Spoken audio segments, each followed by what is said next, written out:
Hell's Kitchen is built around the idea that the kitchen is the only thing that matters while you are inside it, and for most of season 18, that premise held for a rookie chef named Chris Mendonca, who had been one of the standout performers in the cast. The episode before he left, Ramsay awarded him a perfect 10 on a lobster shepherd's pie, one of the highest individual dish evaluations of the season. Chris had suffered a severe head trauma in an accident 9 months before filming began, and during prep in the 6th episode, he asked sous chef Christina Wilson if he could speak with her privately in the pantry. What he told her had nothing to do with cooking. He tried to explain that he was losing the ability to hold himself together mentally, and that the experience was pulling him back toward a very dark place he had been in following the original injury, though he said he could not fully describe what was happening in his head, only that it was getting worse. Ramsay came to the pantry himself after that conversation and told Chris plainly that his mental health mattered more than the competition and that he should not stay if remaining was costing him more than it was worth.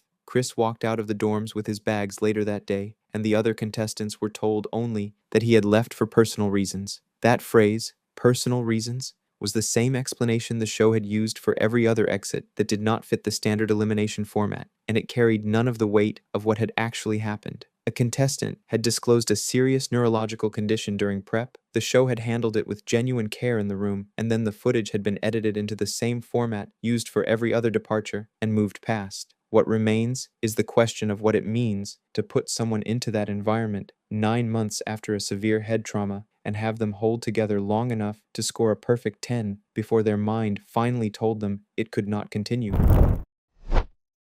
Raj Bhakta was a contestant on Season 8 of Hell's Kitchen who had spent the early episodes behaving in ways that confused most of the people around him. A cook whose decisions in the kitchen were difficult to follow or predict. And during the 3rd episode, he was assigned to the fish station for dinner service. Before service began, Raj cooked and plated virtually the entire supply of Dover sole, a premium white fish that was the main protein on that evening's menu, long before any order for it had come through from the dining room. By the time service was underway and customers began ordering, there was no fish left to cook. Ramsay discovered the depletion and ordered Raj to go out into the dining room himself and inform the waiting customers that the Dover sole was no longer available. But Raj told Ramsay directly, during live service with a full dining room, that he would not go out and deliver that message, and he held that position while the kitchen stalled and tables waited with no food coming out.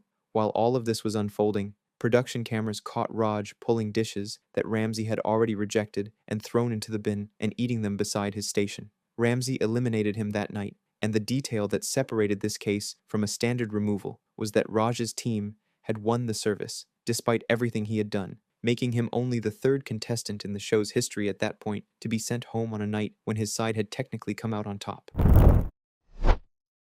3 months was how long Jackie, a contestant on Season 15 of Hell's Kitchen, had been cooking professionally when she arrived to compete against teammates who had spent years, and sometimes decades, building careers in professional restaurant kitchens. She did not treat that gap as something to work around. She treated it as irrelevant, conducting herself through the early episodes with a level of confidence that her experience level did not support and that her teammates did not overlook. Kristen, one of Jackie's teammates on the red team, had years of professional kitchen experience and was visibly frustrated watching someone with 3 months behind them operate as though that made them equals. After a particularly charged elimination night that both women survived, Jackie made a comment directed at Kristen about being on the same level, and Kristen responded in kind.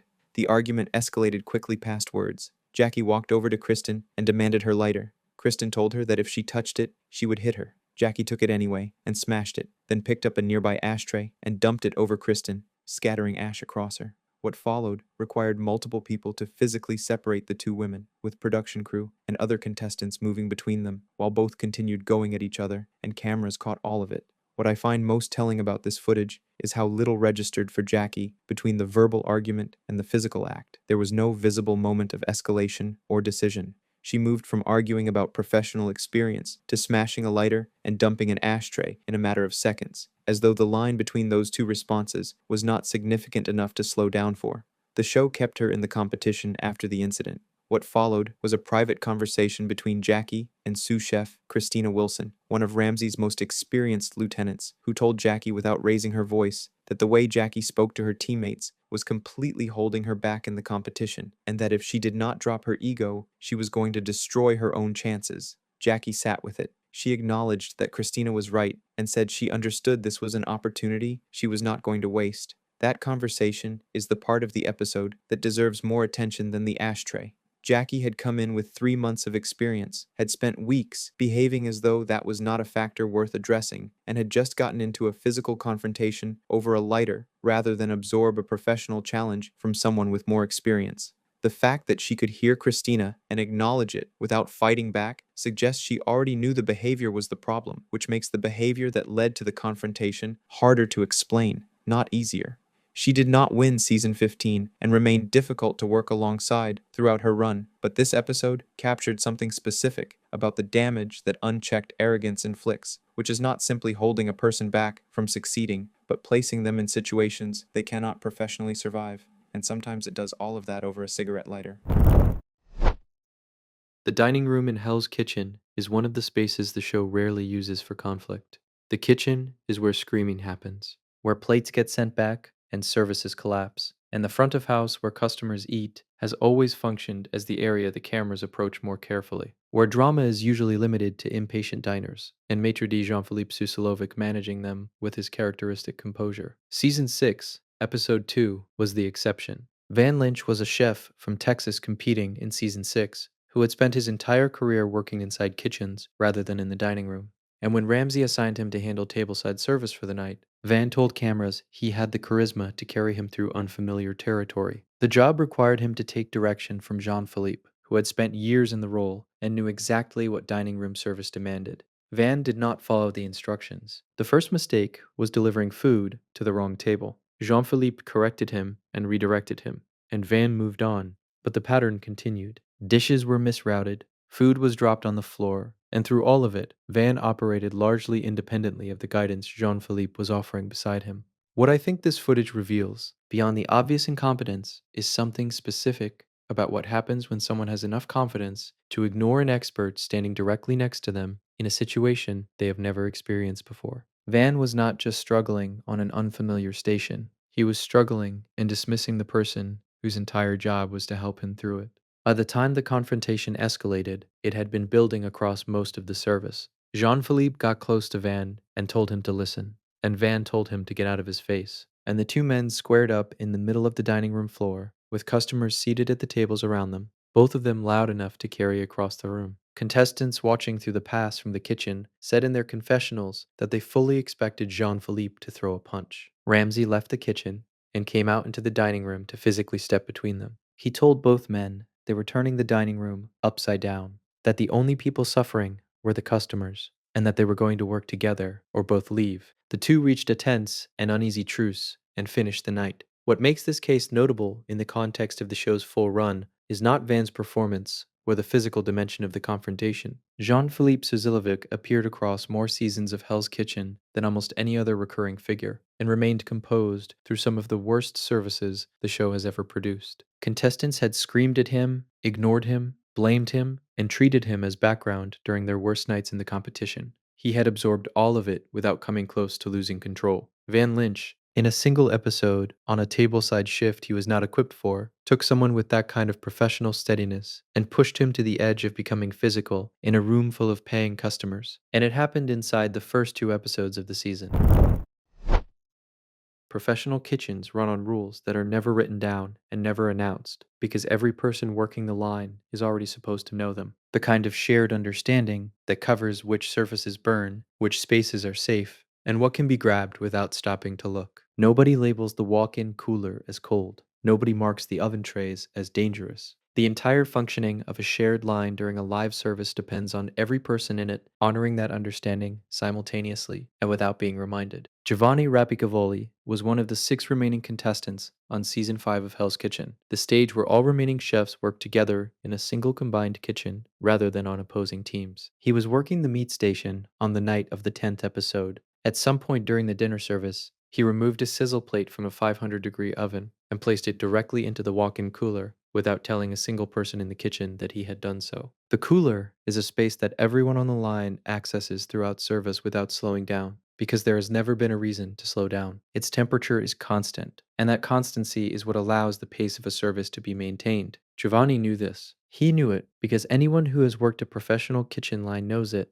and he put a 500-degree object into that space and walked away without a word to anyone. Robert Hesse reached into that cooler during service to retrieve something and grabbed the tray barehanded. Robert had returned to season 5 after being medically removed from a previous season for pericarditis, a condition that had ended his first run through no fault of his own, and he had fought to get back into the competition and had made it to the final 6. The footage shows the blisters already forming by the time he reached the medical station. The injury was confirmed as second-degree burns across his fingers and thumb. When Ramsey confronted Giovanni about the sizzle plate, Giovanni said he had only been trying to cool the tray down and had not intended for anyone to get hurt. Ramsey told him directly that intention was irrelevant when the consequence was a teammate with second-degree burns, and that the only fact that mattered in a shared kitchen was the result of what you left in it. At elimination that night, Ramsey cited both the sizzle plate and the fact that Giovanni had argued back at him during service as reasons for the removal. The argument concerned Ramsey more than the act itself, because it told him that Giovanni had not understood what the sizzle plate represented in terms of shared responsibility. Giovanni was not being sent home for an accident, but for an accident he could not account for, which Ramsey treated as a fundamentally different failure.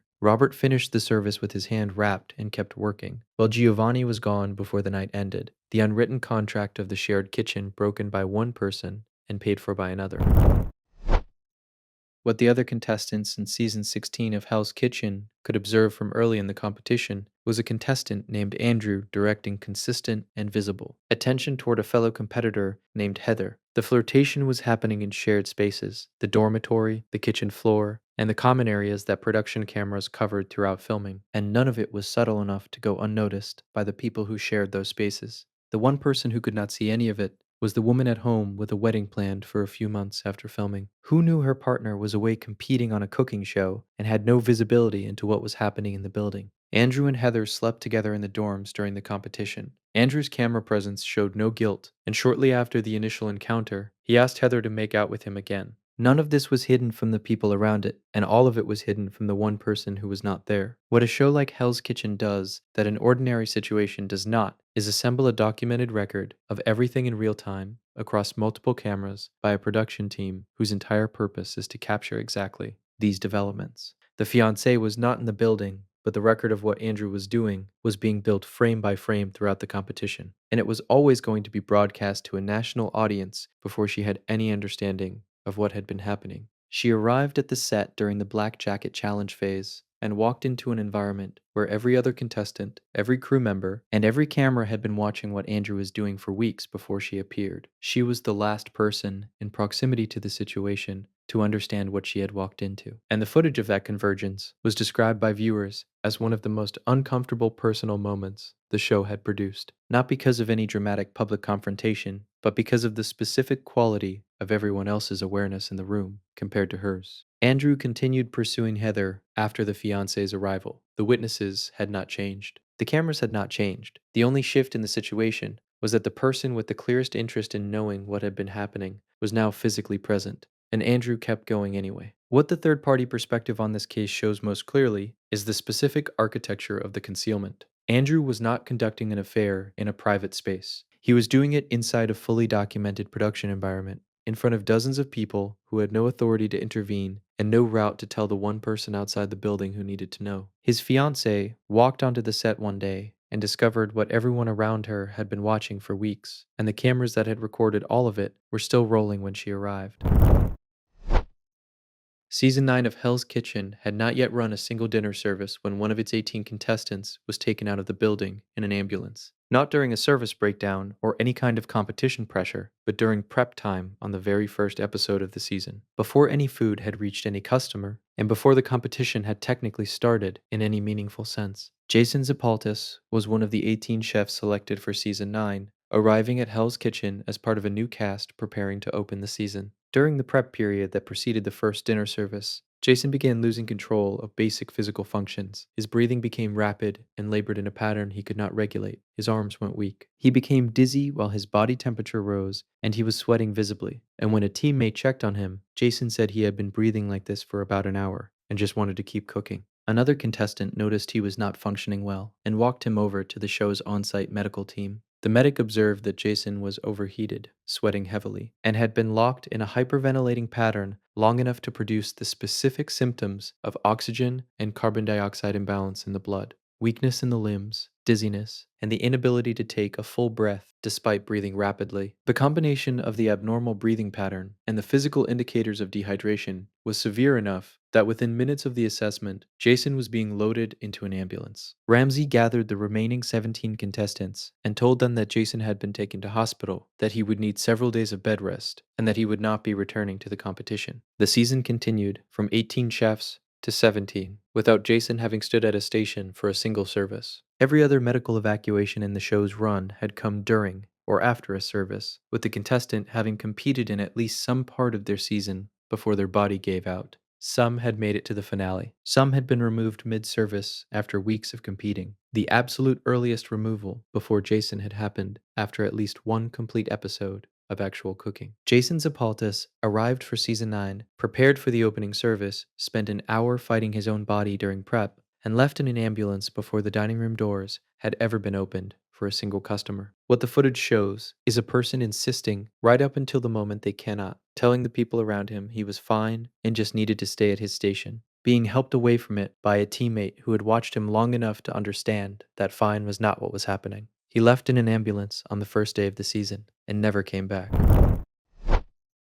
Most professional cooks have burned themselves, and in restaurant kitchens that fact is treated as background noise, taped up and worked through because the service demands it. But what happened to Vanessa Gunnell during season 4's 5th episode was the kind of burn that does not fall into that category. Vanessa was a contestant on season 4 of Hell's Kitchen in 2008 who had survived the early eliminations and was still competing in the 5th episode of the season, still working toward the prize that the show offered its winner. During a dinner service, she suffered a significant burn injury to her hand that damaged it badly enough to compromise its function. The footage shows her attempting to continue at her station after the injury, because the instinct on a professional line and the competitive pressure of a format like Hell's Kitchen both push a person towards staying rather than stepping back. A seriously burned hand is not a condition that can be compensated around on a Hell's Kitchen station. Every component of the work demands both hands, and the precision of timing, technique, and output that Ramsey requires does not reduce because a competitor is hurt. Vanessa worked through as much of the service as the injury would allow and discovered that the damage was too severe to produce food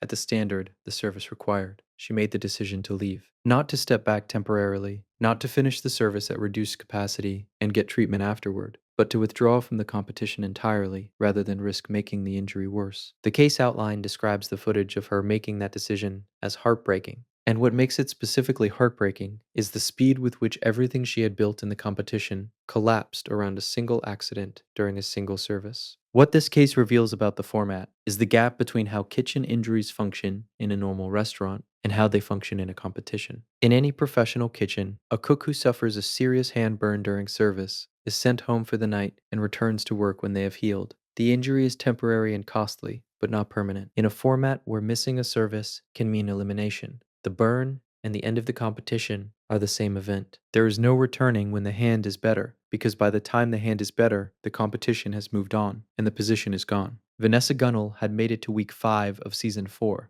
surviving a field that had already been cut down from the full cast through 5 weeks of elimination. She was still there at the start of episode 5. One accident at the wrong station during one dinner service was enough to end everything, not because the injury could not heal, but because the format made a temporary injury permanent in terms of what it cost her. She walked away rather than risk further damage to herself, which was the only rational decision available in that moment. Ramsey received Matthew Francis Johnson's plate, examined the shrimp, and within a few seconds pulled the intestinal vein out with his fingers, held it up in front of every contestant in the room, and offered it back to Matthew, asking him directly whether he would eat the sack, and the room went still around them. Matthew had arrived for season 20 of Hell's Kitchen in 2021 as part of the Young Guns edition, a season built around emerging culinary talent, and his signature dish was a shrimp preparation. The signature dish challenge is the opening evaluation of every Hell's Kitchen season. The moment before teams are assigned or services begin, when each contestant presents the dish they have chosen as their professional first impression, prepared at their own pace, under the most controlled conditions they will experience during their entire time on the show.